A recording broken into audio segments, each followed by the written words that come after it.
दुष्टाय विनाशाय श्रीकृष्णाय वयं नमः। वंशी विभूषितकरा नवनीर्दाभात्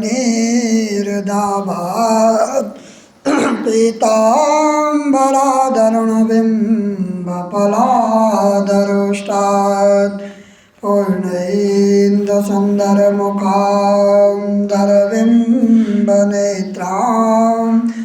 कृष्णां परं किमपि तत्त्वमहं न जाने।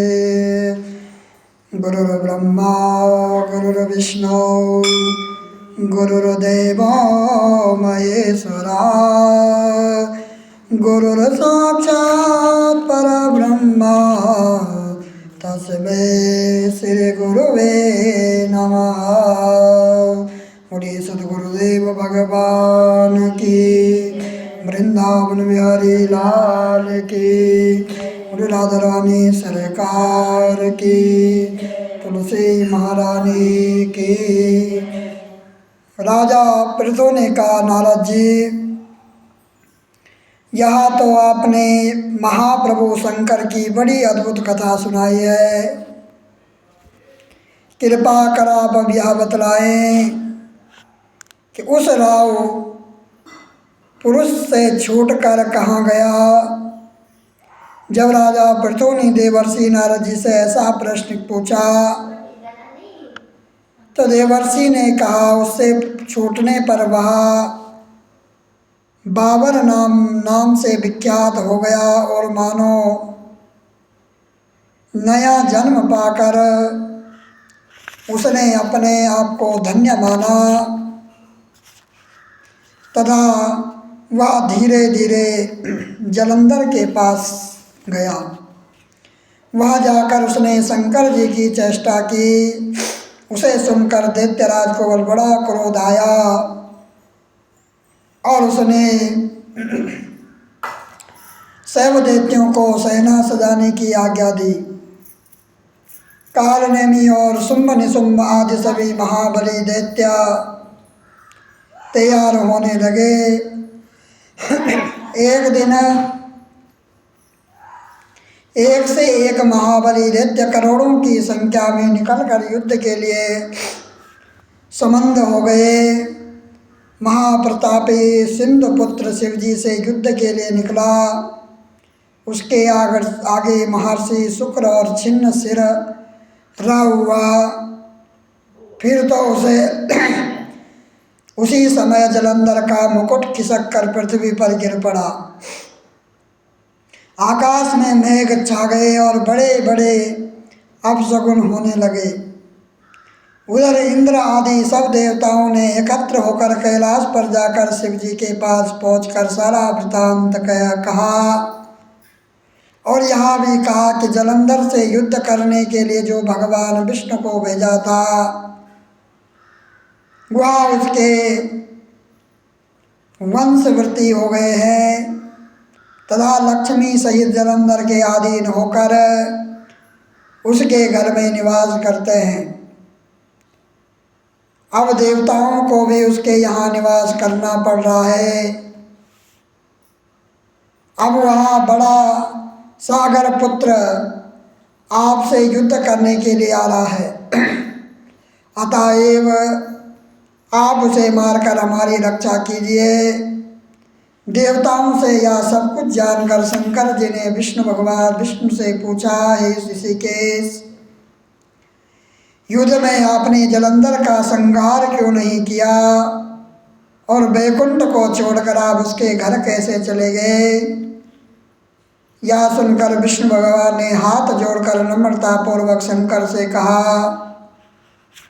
उसे अथवा आशिवा लक्ष्मी का भाई होने के कारण नहीं मारा है। वह बड़ा ही वीर और देवताओं से अजेय है। मैं सत्य कहता हूँ कि उसे कोई भी नहीं मार सकता। इस बार मैं मुग्ध होकर मैंने स्वयं उसके घर में रहने का वर दे दिया है और उसे इसी कारण मैं इसके घर में रहता हूँ।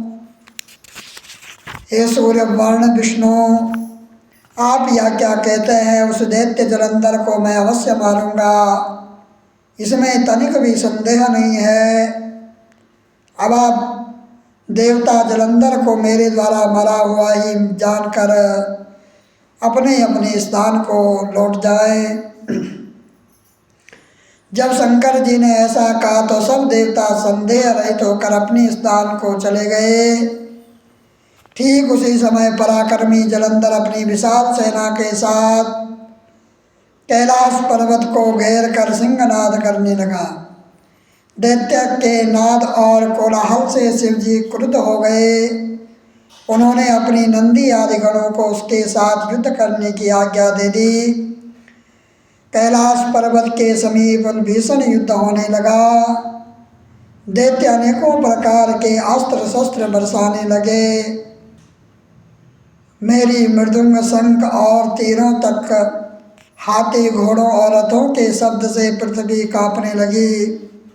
युद्ध में कट कर मरे हुए हाथी घोड़े और पैदलों पर पहाड़ सा लग गया, जिससे युद्ध भूमि में भी अगम्य हो गई। दैत्यों के आचार्य श्री शुक्राचार्य जी अपनी मृत संजीवनी विद्या से सब दैत्यों को जलाने लगे। यह देखकर शिव जी गण व्याकुल हो गए और उनके पास जाकर सारा वृत्तांत सुनाया। उसे सुनकर भगवान रुद्र के क्रोध की सीमा न रही। वह अपने भयंकर रूप से दिशाओं को प्रज्वलित करने लगे। फिर तो उस समय उनके मुख से एक बड़ी भयंकर कन्या उत्पन्न हुई, जिसकी दोनों जंघाएं लाल तल वृक्ष के समान थी। वह युद्ध भूमि में जाकर सब असुरों का चवन करने लगी। तब युद्ध भूमि में इस प्रकार विचरते हुए वह शुक्र जी के समीप पहुंची और उन्हें शीघ्र ही अपने उधर में विलुप्त कर लिया। फिर स्वयं भी अंतर्ध्यान हो गई। शुक्र के गुप्त हो जाने पर दैत्यों का मुख मलिन हो गया और वह युद्ध भूमि छोड़कर भाग गए।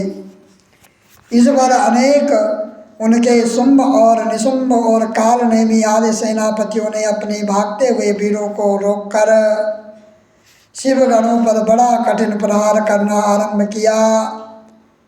और ऐसा ही शिवजी के नंदी आदि वीरों ने भी इनसे गणेश और स्वामी कार्तिकेय भी थे, अपने गणों को रोक रोक कर दैत्यों से भीषण युद्ध करना आरंभ कर दिया।